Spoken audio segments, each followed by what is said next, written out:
Terima kasih Dr. Stone. Terima kasih karena udah ngasih sebuah cerita, sebuah tayangan yang gak ada duanya. Setelah tayang sejak Juli 2019 dan berakhir episodenya minggu lalu, banyak sekali hal yang bisa kita dapatkan baik dari sisi hiburan ataupun dari sisi ilmu juga ada. Dan juga terima kasih untuk Dr. Stone secara khususnya karena bagaimanapun juga Dr. Stone ini adalah yang starter pertumbuhan awal di channel ini. Di sini aku belum mau membahas tentang episode-episode terakhirnya Dr. Stone. Nanti ada video sendiri habis ini, teman-teman. Di sini aku hanya mau menyampaikan sebuah refleksi. Kalau kita lihat di channel ini, kita sort aja berdasarkan video terlama. Di sini kita bisa melihat, teman-teman, video Dr. Stone adalah video yang ke 1, 2, 3, 4, 5. Dan ini diupload 5 tahun lalu. 5 tahun lalu. Yang dulu SD udah SMP, yang SMP bisa jadi udah SMA atau bahkan kuliah dan seterusnya. Dan ya ada perasaan yang aneh lah dengan waktu 5 tahun ini. Dr. Stone sendiri adalah anime yang mengangkat tema yang sangat unik ya teman-teman. Anime yang bertema sains. Yang sainsnya ini bukan hanya sekedar kosmetik, tapi benar-benar jadi bagian dari ceritanya. Mulai dari season 1 ketika Senku mulai bangkit dan benar-benar membangun peradaban dari nol. Season 2 ketika mulai ada perang dengan pasukannya Tsukasa. Season 3 ketika mulai mengembara ke berbagai tempat, mulai tahu Medusa. Dan season 4 ketika semua perkembangan teknologi yang didapatkan akhirnya dipakai untuk benar-benar memecahkan akar masalah pembatuan. Di antara Dr. Stone season 1 sampai season 4, Dr. Stone season 1 itu yang terbaik sih tetap menurutku. Ya memang di awal ketika ada cahaya hijau pembatuan itu sifatnya fiksi. Tapi ketika Senku benar-benar udah mulai bangkit dan benar-benar berada di tahap awal membangun peradaban dengan sains, itu bener-bener peak sih. Mulai dari ketika Senku bikin api, bikin etanol, bikin sabun, bikin pupuk, pakai alat sextan, bikin mesiu, mineral-mineral, ramen, soda, magnet, asam sulfat, dan seterusnya. Aspek sainsnya bener-bener sangat kuat di season 1. Makanya juga pembahasanku paling banyak itu ada ya ketika pembahasan season 1. Karena hampir di setiap episodenya itu banyak yang bisa dibahas gitu. Sementara itu kalau di season 2 juga masih bagus juga, terutama yang ketika bikin alat komunikasi radio. Nah, di season 3 dan season 4, nah di sini nih yang mulai banyak perbedaan. Banyak orang, beberapa yang aku temui ya, mereka bilang kalau Dr. Stone makin aneh, makin kurang bagus gitu. Tapi menurutku sendiri, ya tetap bagus-bagus aja sih. Karena aku melihatnya gini. Perkembangan teknologi, perkembangan sains itu ya memang seperti itu, slowly then suddenly. Awalnya berkembang perlahan, terus tiba-tiba naik dengan sangat drastis. Ya kayak sekarang aja kalau kalian lihat, dunia sekarang itu udah bener-bener canggih. Komputer, robot, AI dan lain-lain, itu semua teknologi yang luar biasa. Tapi sekarang kan kayak rasanya ya udah gitu. Kayak ya sama, ibaratnya tuh ya kayak ketika Senku dia nemuin penemuan bikin komputer dan lain-lain, ya orang kayak, lah kok langsung dapat gitu. Ya itu sebenarnya secara nggak langsung juga hal yang kita alami juga. Dan ini adalah salah satu pelajaran penting dari Dr. Stone kalau menurutku, yaitu tentang bagaimana benda-benda yang ada di sekitar kita yang seringkali kita nganggap itu biasa, padahal perlu proses panjang dalam pembuatannya. Sesimpel misalnya HP. Sekarang kita ngerasa HP itu adalah hal yang biasa, padahal untuk bikin HP ini atau HP primitif di Dr. Stone perlu komunikasi radio, perlu speaker, perlu perangkat baterai yang masing-masing pun perlu banyak komponen-komponennya dulu. Dan selain itu, satu hal yang aku sangat suka dari Senku, jadi gini, biasanya orang-orang suka Senku itu sesimpel karena dia orangnya pinter, berotak Senku gitu. Tapi aku melihatnya lebih dari itu. Aku belajar dari Senku bahwa sains itu adalah kekuatan super. Senku dia nggak punya apa ya, nggak punya jurus ninja, nggak punya teknik pernapasan dan lain-lain. Tapi Senku dia punya kekuatan dengan menggunakan sains. Dan dengan bantuan sains ini, banyak hal yang sebelumnya mustahil jadi hal yang mungkin dilakukan. Kita bisa melihat di Dr. Stone, gimana dengan sains kita bisa menghasilkan cahaya lampu di malam hari. Gimana dengan sains, Suika yang matanya buram bisa melihat dengan jelas. Gimana dengan sains, informasi dalam bentuk suara bisa disimpan dalam kaca yang kemudian disambungin ke speaker untuk diputar ulang bertahun-tahun setelahnya.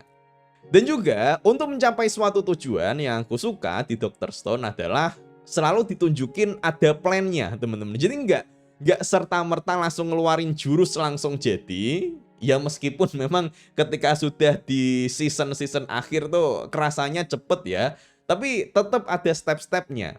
Bahkan untuk hal seabsurd bikin roket di zaman batu, itu mungkin bisa dicapai kalau kita bisa memecah tujuan besar itu ke langkah-langkah realistis yang bisa dilakukan. Dan memang itulah beauty-nya science. Science melatih kita untuk berpikir secara runut, berpikir secara sistematis. Yang bahkan, jikapun informasi sainsnya itu sendiri nggak dipakai secara langsung, artinya maksudnya kayak misal reaksi-reaksi kimia, belajar gitu, mungkin nggak selalu dipakai ya. Tapi pola pikir untuk melihat masalah, kemudian memecahnya menjadi komponen-komponen kecil yang achievable, itu pasti hal yang berguna di semua hal. Jadi harapanku untuk teman-teman semua, ya utamanya yang masih sekolah lah ya, jangan hanya melihat Senku, Dr. Stone, ini jangan dilihat hanya sebagai hiburan. Oh, keren, Senku pinter gitu. Enggak gitu, teman-teman. Apakah anime Dr. Stone bisa bikin kita jadi pinter? Menurutku, enggak. Enggak kalau Dr. Stone ditonton hanya sebagai tontonan saja. Tapi kalau ini kemudian ditranslate ke proses belajar dan semangat belajar di dunia nyata, nah disitulah anime Dr. Stone bisa bikin pinter. Misalnya, gimana ketika Chrome yang nggak tahu apa-apa, kemudian dia berusaha keras dan pengetahuannya bisa sampai selevel manusia modern. Karena dia mengaplikasikan prinsip-prinsip sains, ya gimana dia ketika nggak tahu mencari tahu, kemudian mencari bukti, melakukan eksplorasi, dan seterusnya. Juga kita bisa melihat bagaimana kakek Kaseki yang selalu teliti dan mengerjakan sesuatu dengan sangat detail, dan banyak pelajaran-pelajaran lain lah yang bisa kita ambil dari Dr. Stone. Jadi itulah kira-kira poin-poin pelajaran yang bisa aku ambil teman-teman dari Dr. Stone. Nah kalau menurut kalian gimana? Apa yang udah kalian dapatkan, kalian resapi dari anime Dr. Stone ini? Dan selain dari sisi animenya, aku pun juga sekali lagi secara khusus berterima kasih ke Dr. Stone karena bagaimanapun juga Dr. Stone adalah yang memulai pertumbuhan channel ini. Jadi cerita dikit ya teman-teman. Dulu pas ketika aku memulai channel ini, tujuanku jelas. Pembahasan yang diangkat adalah topik tentang sains. Tapi tentu saja aku nggak bisa langsung berhenti di situ ya. Karena tujuan itu perlu strategi, perlu rencana. Ya kayak Senko tadi, kalau dia punya tujuan, dia ada blueprintnya lah kira-kira. Jadi ketika aku memulai channel ini, aku udah nyiapin berbagai rencana yang akan dilakukan. Rencana A, B, C, D, E, F, G, dan seterusnya sampai Z, udah ada rencananya. Jadi kalau A gagal, lanjut B, dan seterusnya lah. Konteksnya tetap akan pembahasan tentang sains, tapi pintu masuk pendekatannya akan berbeda-beda. Dan membahas Dr. Stone adalah termasuk salah satu rencana awal yang sebenarnya tidak disengaja. Awalnya, jadi kenapa aku memutuskan bikin video tentang Dr. Stone di YouTube, itu sebenarnya awalnya dari komentar request di TikTok. Dan sebelumnya aku belum pernah nonton Dr. Stone ini, tapi setelah tak tonton, menarik juga. Jadilah kemudian dibuat video YouTube yang untungnya aku juga nggak tahu gimana, ini keberuntungan aja. Pembahasan tentang Dr. Stone ini kemudian jadi sebuah video yang cukup berhasil. Aku memang suka pembahasan Dr. Stone, tapi aku sama sekali nggak nyangka kalau banyak orang yang suka sama pembahasan ini juga. Jadilah kemudian videonya terus aku lanjut dengan semua dinamikanya sampai channelnya seperti sekarang. Nah dulu salah satu ketakutanku itu adalah ketika hype Dr. Stone itu mulai turun. Apakah nanti kalau Dr. Stone-nya udah turun, maksudnya udah selesai tayangnya, channel ini akan mati? Yang alhamdulillahnya enggak, teman-teman. Ya balik lagi, tadi rencananya A, B, C, D, E, F, G sampai Z ya. Ada beberapa alternatif cara yang akan kuusahakan lagi. Termasuk misalnya dari setelah masa Dr. Stone ya, ketika pembahasannya udah habis, kemudian mulai masuk ke video meme, game, video cerita, dan lain-lain. Yang alhamdulillah sampai sekarang masih tetap banyak yang nonton lah ya. Ya lumayan banyak lah yang nonton. Karena kembali lagi intinya channel ini adalah pembahasan tentang science, dan ya aku tetap di jalur itu, tetap fokus teman-teman. Tapi kembali lagi, kalau saja tanpa Dr. Stone di awal, mungkin alur ceritanya akan berbeda, mungkin akan butuh waktu lebih lama untuk tumbuhnya, untuk ketemu penonton dan lain-lain, nggak tahu juga teman-teman. Jadi terima kasih Dr. Stone, terima kasih juga buat teman-teman yang udah nonton video-video Dr. Stone di awal channel ini. Aku nggak tahu masih adakah yang masih nonton sampai sekarang atau enggak. Gini. Jadi terkait dengan Dr. Stone ini, ada dua tipe penonton di channel ini setelah tak lihat-lihat. Jadi satu itu adalah yang tahu channel ini karena Dr. Stone. Maksudnya dia udah tahu Dr. Stone-nya dulu, lalu tertarik sama pembahasannya dan ketemu sama channel ini. Itu kebanyakan penonton di awal-awal seperti itu.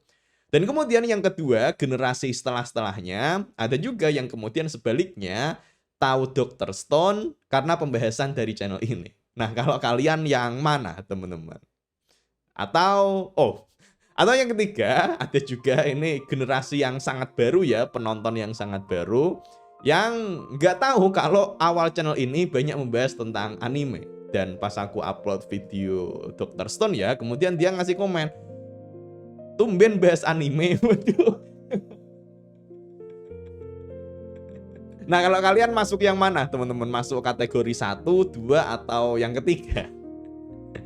Ya, begitulah kira-kira, teman-teman. Kalau menurut kalian, gimana? Apa pelajaran yang kalian dapatkan dari anime Dr. Stone? Silahkan bisa kalian tulis di kolom komentar.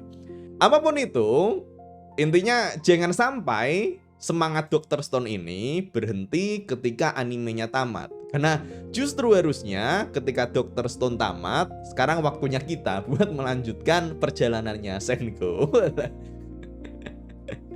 Ya pokoknya gunakan semangat Senku dan semua warga Dr. Stone ini untuk tetap semangat belajar teman-teman. Dan ya terima kasih Dr. Stone.